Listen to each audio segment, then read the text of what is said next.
Mike Perlack here to entertain you with the help of Billie Eilish. I don't want to, but I love you. Take heart, child. You're only 17. I know it's hard to fathom right now, but believe it or not, it does get easier, and the day does come when you can actually choose those who you want to give and receive love from. All right, there may be some laughter later in the video, but the first part of this video is actually going to be pretty serious. Talking about what I regard as the entity system in place that is most directly responsible for mine and my sister's child abuse. My grandmother was the head of the household, had a female brain, obviously, with no masculine guidance, only knew got to keep the family together.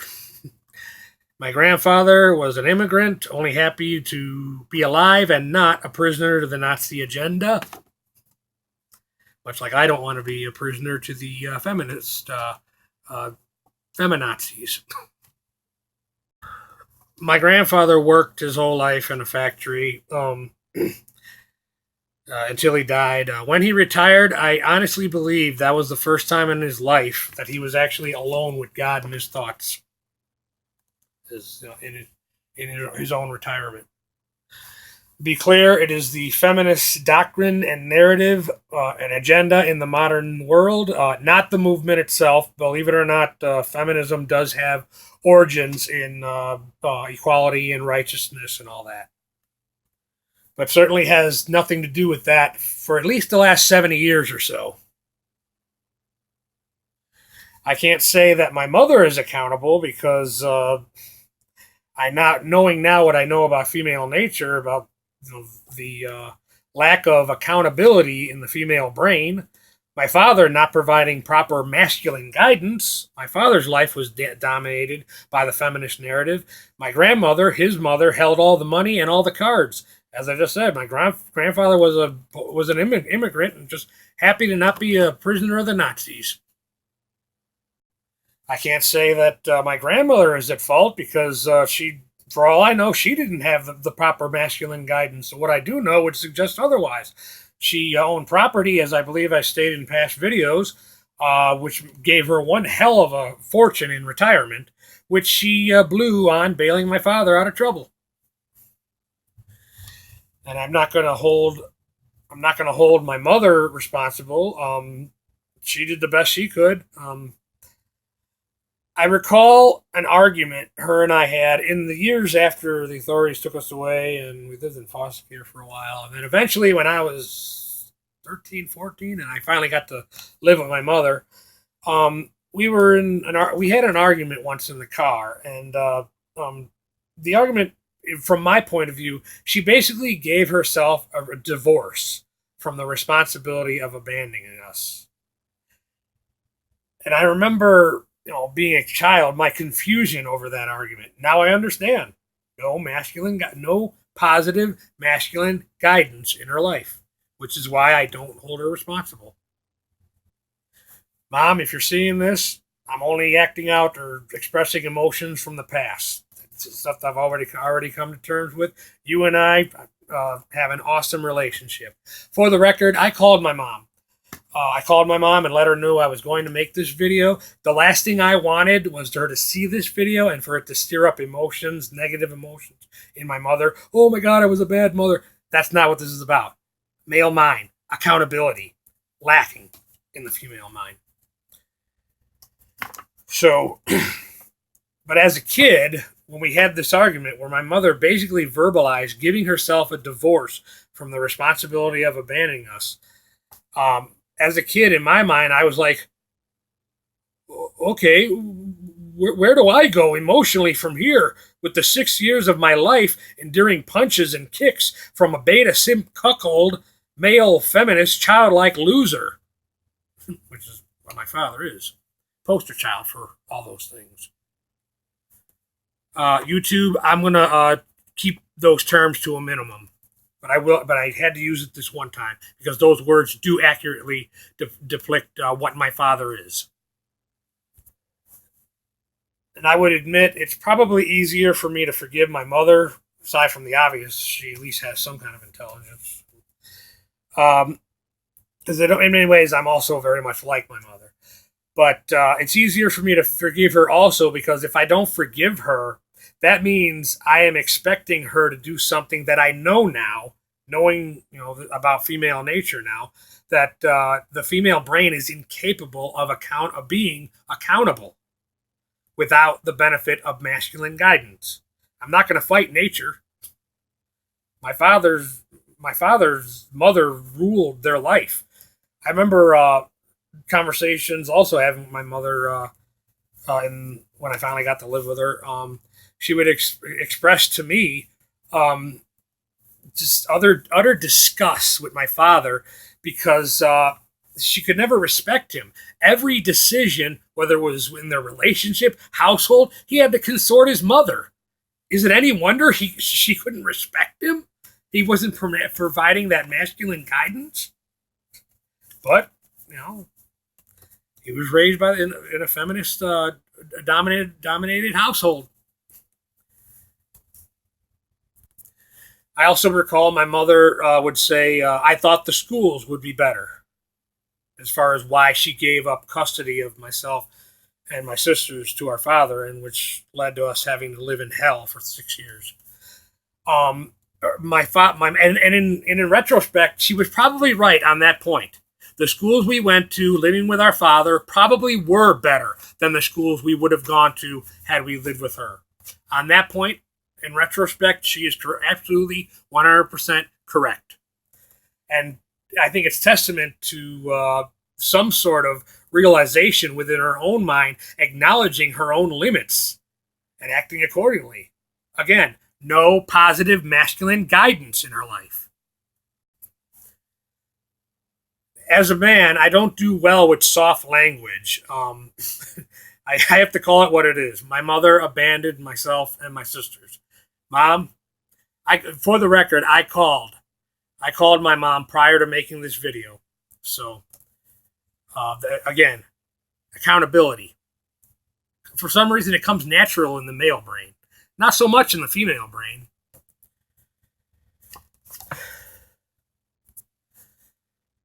I can say both mine and my mom's personal sense of self-worth definitely come from a higher power. This is why, despite everything, I wouldn't change anything. I don't think I would change anything, knowing what I know now, especially on account of the awesome relationship I have with my mother today. So if anybody wants to accuse me of being misogynist, I have an awesome relationship with my mother.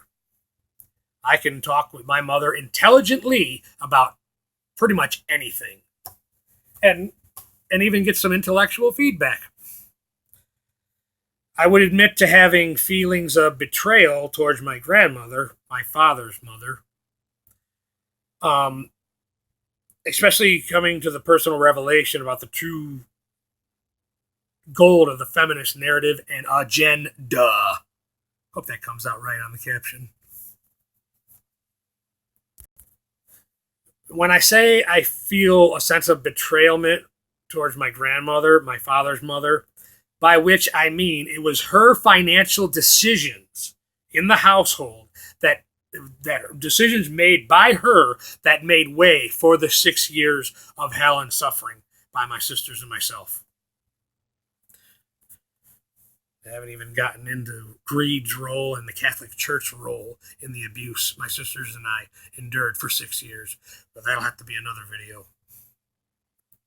Perhaps it is my grandmother's Catholic Church upbringing that fueled her belief that she can assume control of the household, of any situation, without the benefits of masculine guidance.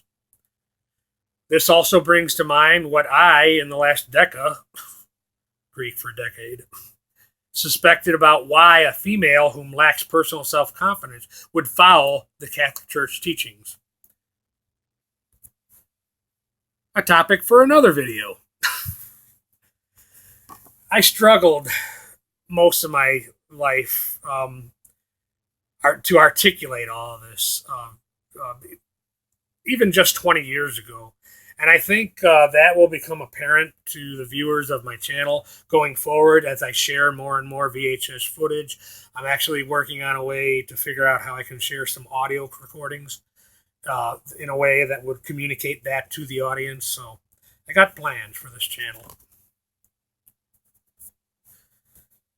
Now, the feminist narrative agenda would say, well, you should blame your dad. It's your dad's fault the abuse you was. Well, you know, he was raised by his mother, whose thoughts and ideas of how a household should be run yield toward the feminist narrative and agenda. And they say, well, you should blame your grandma then. Well, you know, if you go back far enough in history, you know, this was something that was coming up and rising to power for a long time now. Oh, you should blame your grandpa. Well, like I said, he was just happy not to be a prisoner of the Nazis. Oh, you should blame your mom then. It's your mom for abandoning you. That is your mom's fault. The feminist narrative will throw one female under the bus to protect the feminist narrative and agenda. My take on all this? I say no. These flawed human beings only did their best with the resources life gave them in the time they were given. Excesses of evil prey on human innocence, desperation, and limitations. As I said, feminism began its origins may have had roots in humble righteousness and equality, but equality has nothing to do with feminism for a long time, at least 70 years. As far as to do with the excesses of evil that it has become in the modern world. I would imagine my grandmother, my dad's mom, my grandmother was overwhelmed on account of being head of the household. Accountability, not a strong point in the female brain, especially one lacking masculine guidance and leadership. Positive masculine guidance and leadership. My father had problems all his life, my understanding, growing up. I guess my grandmother thought if she pampered him all his life, he would grow up to be a real man, and perhaps in her female mind thought she'd finally get a break and follow his masculine leadership. And when that didn't happen, she blindly assumed more accountability. She had the money to do so, bailing him out of jail all those times, making the 6 years of hell possible for myself and my sisters. Accountability, not a good thing in the female mind without the benefit of masculine guidance and leadership. I think my grandfather put up with my grandmother's feminine guidance and leadership, babying my father, because he didn't want to have to go back to the aftermath of the terror that took place in his native country. My understanding, he became a citizen in 1951, and I'm sure he heard about, USA, better way of life, the American dream, and I'm sure that's why he came here.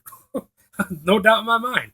Little did he know of the feminist narrative and agenda that was on the rise to power. The last time I saw my grandfather, before his passing, I remember one of the things he said to myself and my sisters. Now remember, children, your grandma is to blame for all this pain. Talking about, the authorities taking us away from our father, living in foster care, living with different relatives, all this. That's what he was referring to when he said that. I think in his mind, he was just figuring out for himself the excesses of evil in the feminist narrative and agenda. Like I said, I think I already stated, when he retired, I think that was, it was my educated guess, when he was at home alone with it, he had a cat, and in his retirement years, he died very soon after. But I believe that was probably the only chance in his life he was ever alone with his thoughts and God. I lost track how many times I watched my grandfather as a kid go into what I now know, I believe was his only sanctuary, his study, with his head in his hands, exclaiming, Ay, ay, ay. After a heated argument with my father and my grandmother, to which my grandmother would always just look cross at my father and say, "Did you have to get him started?"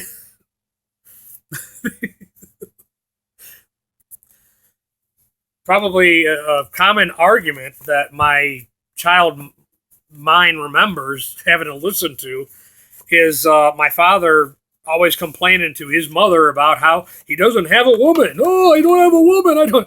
And my grandfather would get upset. And he roared. I think it's roaring. He roared because that was his only masculine outlet, was that roar that he had. And so, but he would come in the room and say, "Everything he want, Mama get it for him. He want house in the country, Mama buy it for him. He want car, Mama get it for him. Now he want woman, Mama go get him a woman." This was a common argument we as children had to listen to amongst the adults in our family. Oh God, my sister Michelle, in the years after the authorities took us away from our father, would definitely put my grandfather up on a pedestal to deal with the abuse later in years. Even hailing him on a pedestal as that of a hero, of the man who would have, if he could have, saved us from the punches and kicks from our father. And a testament to this, and again, what I'm saying about the female's the female brain lack of accountability, is many years later, we would be looking at family Christmas video footage, and my grandfather was always in charge of saying the prayer before Christmas dinner, and despite his raw personality in youth, later in life, he was a very emotional man. I remember an aunt of mine saying that he quote had a hard life, and I don't doubt that. Being a prisoner of the Nazis, even just temporary. But I my sister would hail him up on a pedestal, and when she saw the footage of him saying the prayer and in tears, I remember the first time she saw that, her gut reaction was, "Why is he acting like a weirdo and crying?" It like destroyed her facade. It destroyed her image of her grandfather as this hero.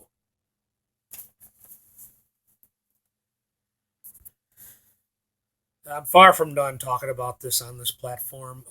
This isn't the only thing I'm going to be doing. Call it a rant, whatever you want. I do want to move on to other stuff and more comical nature. So it's come to my attention that some people are concerned for my mental state of mind. I'd like to sing you a little song and contribute to that.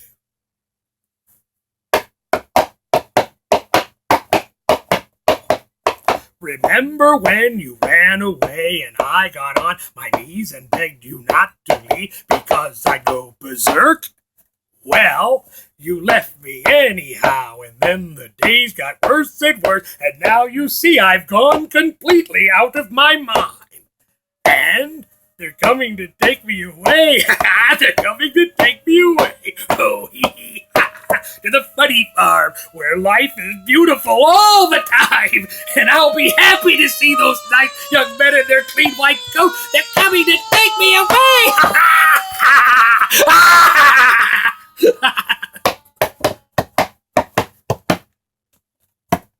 You thought it was a joke, and so you laughed. You laughed when I had said that losing you would make me flip my lip. Right? You know you laughed. I heard you laugh. You laughed and laughed, but then you left. But now you know I'm utterly mad. And they're coming to take me away. They're coming to take me away. Oh, ho, hee, hee, ha, ha. To the happy home with trees and flowers and chirping birds and basket weavers who sit and smile, twiddle their thumbs and toes. They're coming to take me away.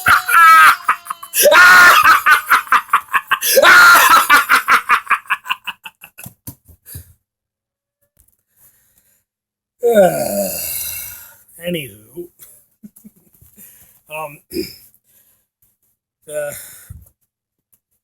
I like being employed. Unfortunately, my job does not allow for intellectual stimuli, so I also got to make up parodies.